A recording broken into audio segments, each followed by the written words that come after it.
Frank के प्रिय शिष्य मनी की हत्या ने उन्हें गहरे दुख में डाल दिया। जब उन्होंने मनी की मां को दर्द में देखा तो उनकी मदद करने की कोशिश ने उन्हें और भी मजबूर कर दिया। इस घटना ने फ्रैंक के दिल में एक आग जला दी, जिससे वो केवल प्रतिशोध की भावना से ही नहीं बल्कि एक भावनात्मक संबंध से भी जुड़ गए। जैसे ही वो दर्द और हार के बीच से निकलते हैं, फ्रैंक की शक्ति और प्रतिशोध की क्षमता का प्रदर्शन एक लुटेरे के साथ मुठभेड़ में होता है।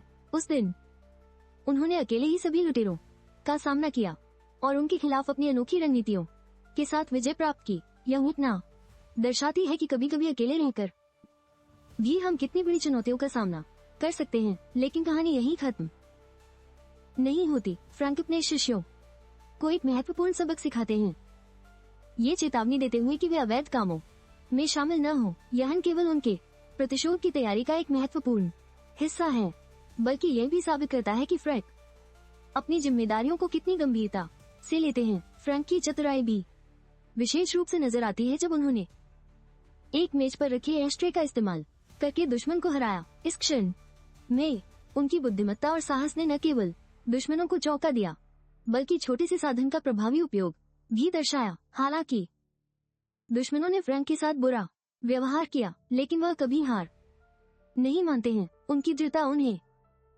अंततः सिखाती है कि जीवन में सफलता पाने के लिए हमें कभी भी अपने विश्वास को नहीं खोना चाहिए। इस कठिन यात्रा में फ्रैंक का एक पुराना दोस्त उसकी मदद के लिए आता है। यह दृश्य ये साबित करता है कि सच में दोस्ती और सहयोग कितने महत्वपूर्ण होते हैं।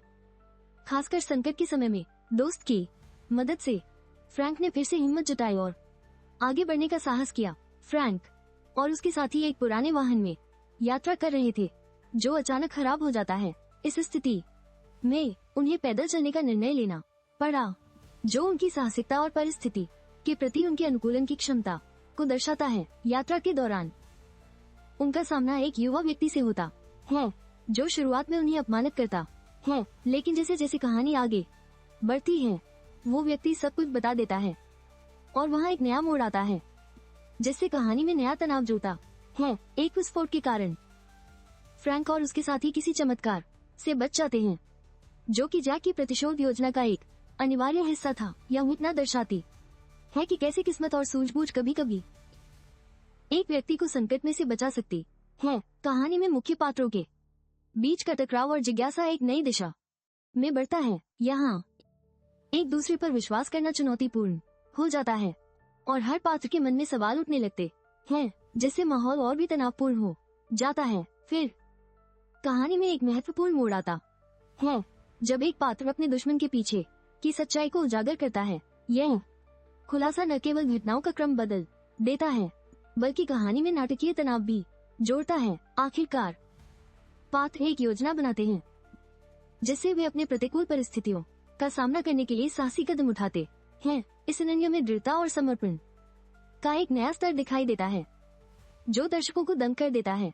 फ्रैंक ने अपनी बहन को सुरक्षित स्थान पर पहुंचाया और फिर मां की खोज में निकल पड़े। यह निर्णय उन्होंने कठिन हालात में लिया और इस कदम ने उन्हें एक नई दिशा में प्रेरित किया। सामाजिक दुष्कर्मियों से बचने के लिए फ्रैंक ने एक ग्रेनेड का इस्तेमाल किया जिससे उनकी स्थिति में सुधार हुआ। यह एक जोखिम भरा लेकिन आवश्यक कदम था जो फ्रैंक की बहादुरी और साहस को दर्शाता है। आखिर में फ्रैंक ने दुश्मनों का सामना करते हुए अपनी चतुराई और ताकत का एक ऐसा प्रदर्शन किया जो उन्हें सफलता दिलाता है। अंततः पुलिस भी उनकी मदद के लिए आती है जिससे ये सिद्ध होता है कि